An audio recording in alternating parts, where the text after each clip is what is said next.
भडगाव तालुक्यातील पिचर्डे येथे राष्ट्रीय वनस्पती स्वास्थ्य प्रबंधन संस्था हैदराबाद, कृषी विज्ञान केंद्र व कृषी विभाग जळगाव व श्री गिरणाकाठ शेतकरी उत्पादक कंपनी भडगाव यांच्या संयुक्त विद्यमाने पिचर्डे येथे आज दिनांक 3 डिसेंबर रोजी दुपारी 12 वाजता जिल्हास्तरीय केळी पीक परिसंवाद व प्रदर्शन, निर्यातक्षम केळी उत्पादन व फळमाशी नियंत्रण या विषयावर केळी परिसंवाद आयोजित करण्यात आली।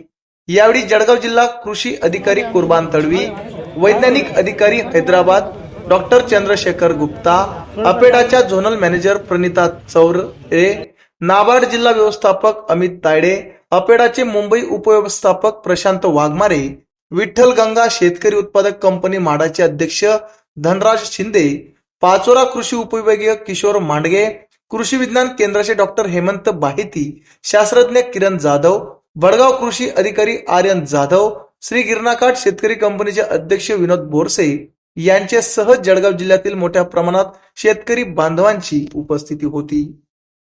कंपनीचे संचालक मंडळी, माझे सहकारी उपविभागीय कृषी अधिकारी नव्याने रुजू झाले मांडगे साहेब, प्रकल्प उपसंचालक भरत इंगडे साहेब, तसेच नाबार्डचे बीडीएम तायडे साहेब आणि आमचे तालुका कृषी अधिकारी जाधव साहेब, आपल्या कृषी विज्ञान केंद्राचे प्रमुख आमचे गुरुवर्य, आमचे वरिष्ठ कृषी मित्र किरण जाधव साहेब, आपल्या श्री गिरणाकाठ शेतकरी उत्पादक कंपनीचे सर्व संचालक मंडळ आणि या शेतात मंडपाखाली उपस्थित असलेले आणि व्यासपीठावरील समोर असलेले सर्व आपल्या आपल्या क्षेत्रात आपापल्या पिकात नाविन्यपूर्ण उत्पादन घेत असणारे शेतकरी बंधूंनो, सर्वांना एक नमस्कार।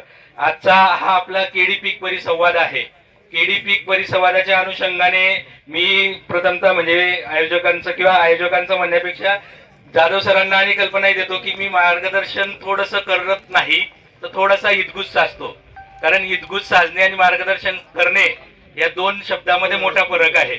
कारण जेव्हा हितगुज साधत असतो तर थोडंसं वाईटही बोललं जातं आणि ते माफ असतं, आणि मार्गदर्शन करताना एखाद्या शास्त्रबद्धच्या बाबीमध्ये टाकून आपल्याला चालावं लागतं। त्याच्यामुळे मला वाटतं हितगुज साधतो म्हणजे कदाचित वयाने किंवा बाबीने छोटा असेल, काहीतरी चुकीचं बोललं जाईल तर ते हितगुज या शब्दाखाली दडलं जाईल। तर त्या अनुषंगाने थोड्याशा आपल्या परमिशनने हितगुज साधत असतो। त्या अनुषंगाने आपण केळी पीक परिसंवाद आयोजित करत आहोत। मी जनरलाइज सांगतो, मी टेक्निकली ते बियाय अमुक तमुक या बाबी सांगण्यात मी सत्यस्थितीत नसेल, कारण की तुम्ही 3 तासाची तुमची मानसिकता आणि त्या बाबीच्या अनुषंगाने बघतो। कारण ड्रोन कडे आहे, तिकडे आहे, मागच्या जणांनी किती ऐकलेलं आहे।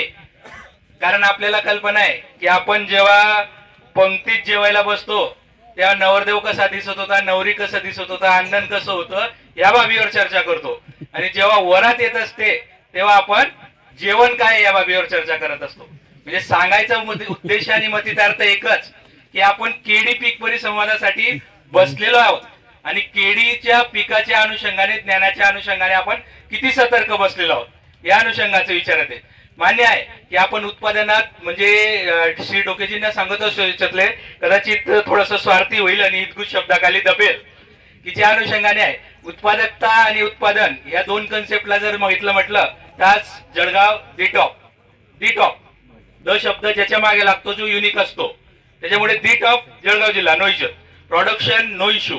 परंतु खरा इश्यू येतो कुठं, तर फ्रूट केअर मॅनेजमेंट किंवा पोस्ट हार्विंगचं व्यवस्थापन या घटकाखाली आपण सर्वात मागे, मी म्हणेल डोमेस्टिकचा विचार सोडून द्या, एक्सपोर्टच्या रिलेटेड जर विचार करायचा म्हटला तर आपण बऱ्यापैकी मागे त्याच्यामध्ये आहे।